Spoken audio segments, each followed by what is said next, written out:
13절부터 22절까지 말씀입니다. 우리 이 시간에 그 가운데 13절 한 개 구절 말씀만 함께 읽도록 하겠습니다. 신약성경 380페이지에 있습니다. 베드로전서 3장 13절의 말씀입니다.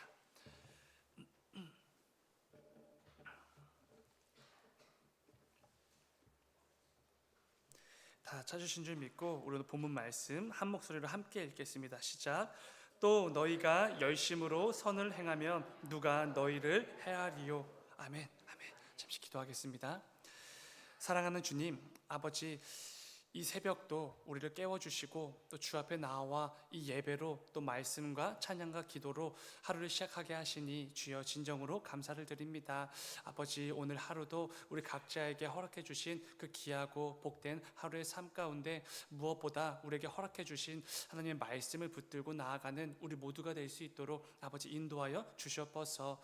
이를 통해 오늘 하루도 이전과 같이 세상 사람들과 조금도 다를 바가 없는 그런 인생들이 아니라 누가 봐도 하나님을 경외하고 하나님께서 기뻐 여기실 만한 삶을 위해 부단히 애쓰는 성도라는 모습이 고스란히 담겨져 있고 드러나는 우리 모두의 복된 하루가 다 될 수 있도록 아버지 인도하여 주시옵소서. 주님 감사합니다. 거룩하신 예수님의 이름으로 기도드렸습니다. 아멘. 아멘. 오늘 함께 읽으신 말씀을 가지고 열심으로 선을 행하는 성도, 이런 제목으로 함께 말씀을 나누도록 하겠습니다. 오늘 본문 13절을 보시면은 베드로는 이런 표현을 사용하는 것을 보게 됩니다. 13절, 또 너희가 열심으로 선을 행하면, 열심으로 선을 행한다라는 표현이 어떻게 생각해 보면 우리 교회의 교회다움과 성도의 성도다움을 가장 잘 표현한 문장이지 않을까 생각이 됩니다. 여러분, 우리 교회는 세상과 따로 구별되어진 공동체이지 않습니까? 따로 완전히 떼어져서 공동체를 이루고 있는 곳이 바로 이 교회라고 할 수 있습니다. 그런데 그렇다면 우리 교회는 무엇으로 이 세상과 따로 떼어짐, 구별됨을 증명할 수 있습니까? 그 방법 중에 하나가 바로 선을 행하기 위한 열심이라는 것입니다. 중요한 것은 그냥 선이 아닙니다. 선을 위한 열심이지요. 가능하면 그때 가서 선을 행하라, 이런 것이 아닙니다. 내 상황에 따라서, 형편에 따라서 할 수도 있고 못할 수도 있는 그 정도의 선을 행하라, 이런 말씀이 절대로 아니지요. 어떤 상황에서도, 어떤 형편에서도, 심지어 불가능하다고 여겨지는 그런 때에도 선을 위해 내가 할 수 있는 열심과 최선을 다하는 것, 그게 바로 우리 교회의 모습이 되어야 한다라는 권면이라는 것입니다. 여러분, 이 세상이 교회를 향해 종종 손가락질도 하고 욕도 하지 않습니까? 그것은 우리 교회가 잘못된 교리를 선포해서가 아닙니다. 우리 교회가 세상과 다르지 않기 때문이지요.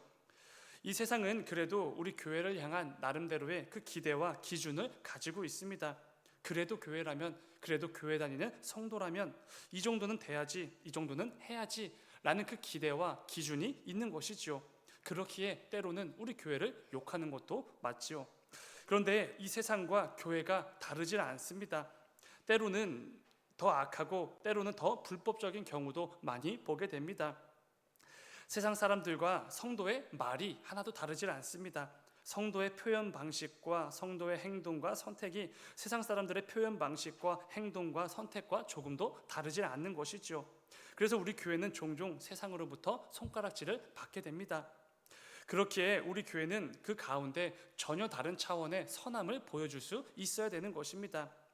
어제 저녁에 나눈 것처럼 오늘 본문 앞에 위치한 구절을 보면은 베드로는 우리가 보여주어야 될 전혀 다른 차원의 선에 대해서 이렇게 말합니다. 9절, 악을 악으로, 욕을 욕으로 갚지 말고 도리어 복을 빌라. 이를 위하여 너희가 부르심을 받았으니 이는 복을 이어받게 하려 하심이라. 아멘. 우리에게 굉장히 익숙한 구절 말씀이지 않습니까? 그런데 동시에 너무나 부담으로 다가오는 말씀이기도 합니다. 악을 악으로 갚지 않고 욕을 욕으로 갚지 않고 도리어 그들을 위해서 복을 빌어주고 기도해주고 그들에게 선으로 대해주는 것. 우리 연약한 죄인들에게는 악을 악으로 갚는 게 너무나 당연하지 않습니까? 욕을 욕으로 갚아주는 것이 너무나 마땅하고 자연스러운 반응일 것입니다. 그러나 그런 세상 속에서 우리 성도만큼은 달라야 된다는 것이죠. 마땅히 악과 욕으로 갚아야 될 그런 상황에서도 똑같이 그렇게 갚아주는 것이 아니라 오히려 그들을 위해 복을 빌어주고 기도해주는 전혀 다른 차원의 선함으로 이 세상을 대할 수 있어야 된다는 것입니다. 이를 통해 우리는 교회가 뭐가 다른지, 교회 다니는 성도가 뭐가 다른지를 이 세상에 드러내는 것이지요. 예수 그리스도를 영접한 후에 구원받은 성도가 어떻게 다르게 말하고 행동하면서, 그리고 그 관계를 맺어가면서 이 땅을 살아가는지를 열심을 다해 행해지는 그 모든 선함을 통해 보여주라는 것입니다.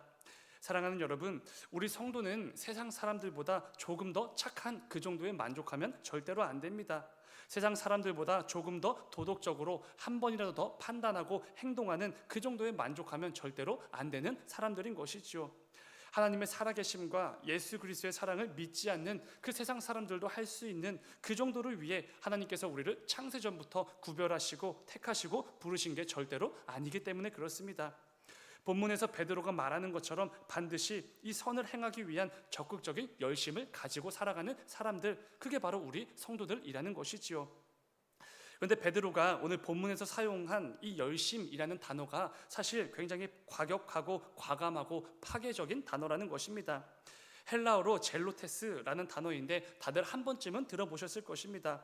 민족의 해방을 위해서 폭력으로 로마 제국에 항거했던 열심당원들, 그들을 가리키는 단어입니다. 이들을 셀롯인이라고도 부르는데 이 셀롯이라는 단어가 오늘 본문의 그 열심에 해당하는 단어에서 왔습니다. 이 단어는 굉장히 과격하고 강력한 단어지요.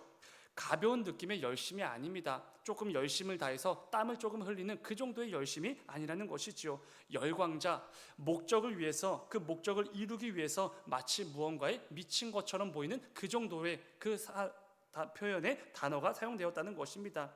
그 정도로 아주 강력한 이 열심이라는 단어를 사용해서 선을 행하라 라는 권면을 베드로가 하고 있는 것이지요. 그래서 어떤 학자들은 베드로가 당시 이 열심 당원들을 의식해서 정치적 목적을 가지고 이 구절을 기록한 게 아닌가라고 해석하기도 합니다. 그런데 중요한 것은 하나님 앞에서 그런 정치적인 모습은 하나도 중요하지가 않지요. 오늘 본문의 문맥상 베드로가 그 당시 이 열심 당원을 가리키는 이 젤로테스라는 조금은 과격하고 강력한 단어를 굳이 사용한 이유는 다른 게 아닙니다. 지금 자신이 권하고 있는 이 권면을 강조하기 위함이지요.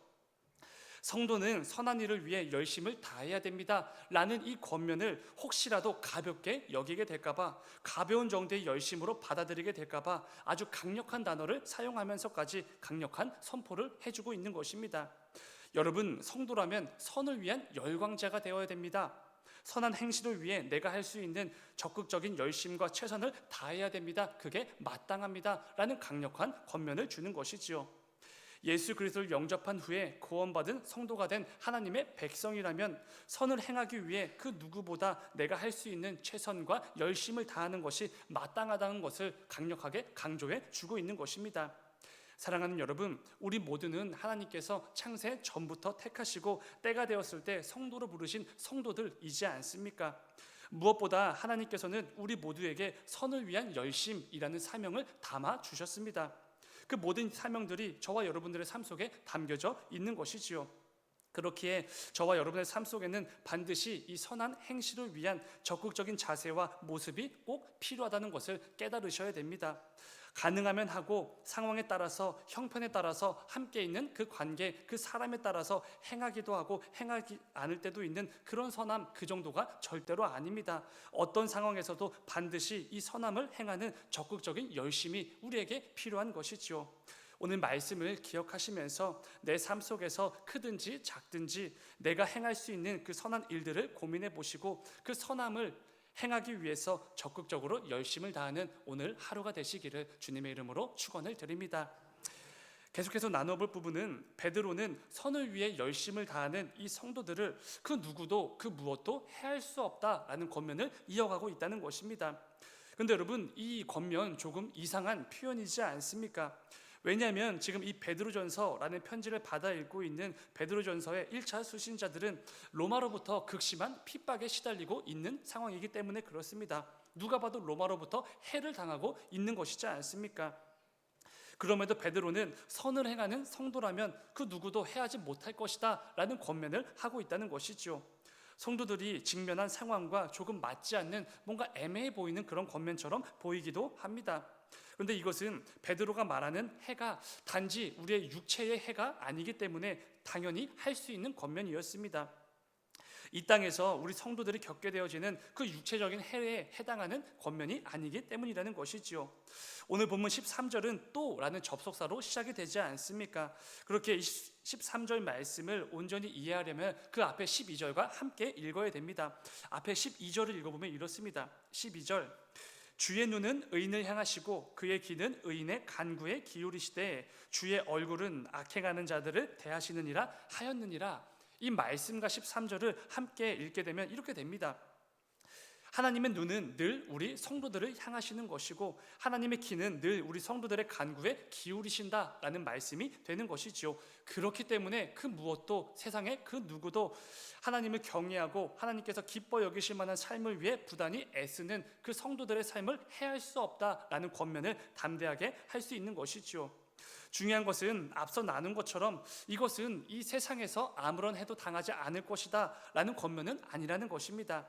이 땅에서 우리 성도들도 세상 사람들과 똑같이 어려움을 당하기도 하고 고난을 당하기도 하고 여러 가지 문제에 직면하기도 합니다. 그렇게 이 세상을 살아가는 것이지요.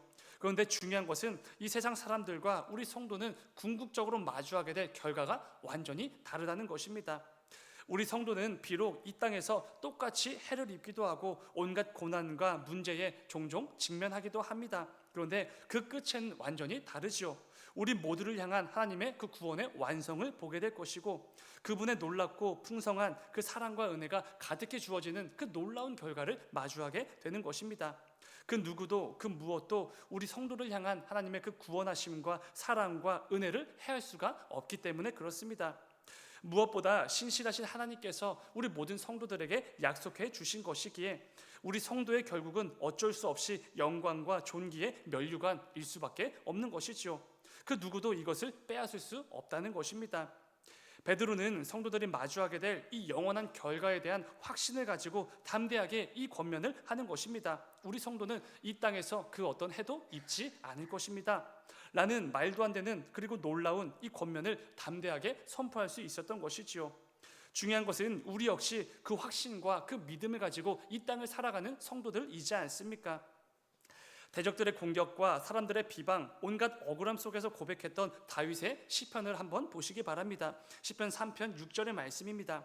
천만인이 나를 애워싸 진친다 하여도 나는 두려워하지 아니하리이다. 아멘. 이것이 이 땅을 살아갈 때에 하나님을 향한 그 확신과 믿음을 가지고 살아가는 성도들이 마땅히 내뱉어야 될 고백이지 않습니까? 우리 성도에게는 나를 늘 지켜주시고 인도하시고 내 기도에 항상 귀 기울여 주시는 그 하나님이 살아계심을 믿기에 그 확신과 믿음을 가지고 그 어떤 상황에서도 두려워하지 않을 수 있다는 것입니다. 여러분, 이 세상 사람들은 모든 해로부터 자신을 보호하기 위해서 나름의 그 울타리 장벽들을 세워나가지 않습니까? 돈이나 명예나 권력과 같은 거대한 그 장벽을 세워 모든 해를 가로막기 위해서 부단히 애를 씁니다. 그런데 이 세상에 그 안개와도 같은 일시적인 것들로 그 모든 해를 막을 수는 없습니다. 전부 다 일시적이기 때문이지요.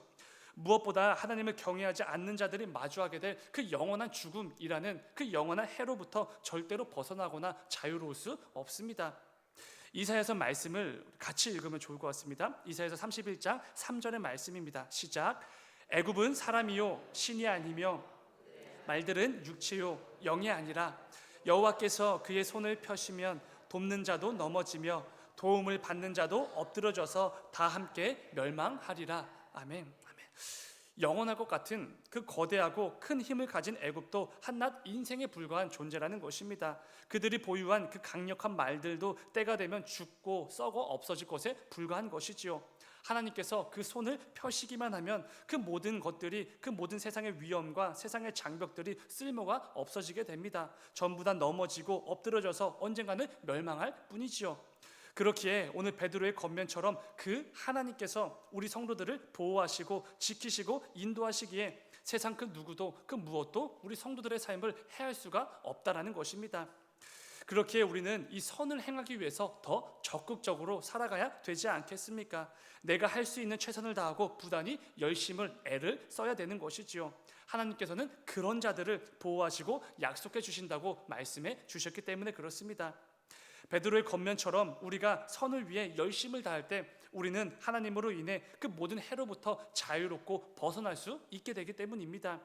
사랑하는 여러분, 오늘 말씀을 기억하시면서 이 새벽에 기도하실 때 하나님께서 언제나 그 눈을 들어 나를 향하시도록, 그의 길을 들어 나의 간구에 귀를 기울이시도록 선을 위하여 열심을 다하는 그 삶을 결단하는 이 새벽이 되기를 간절히 소망합니다.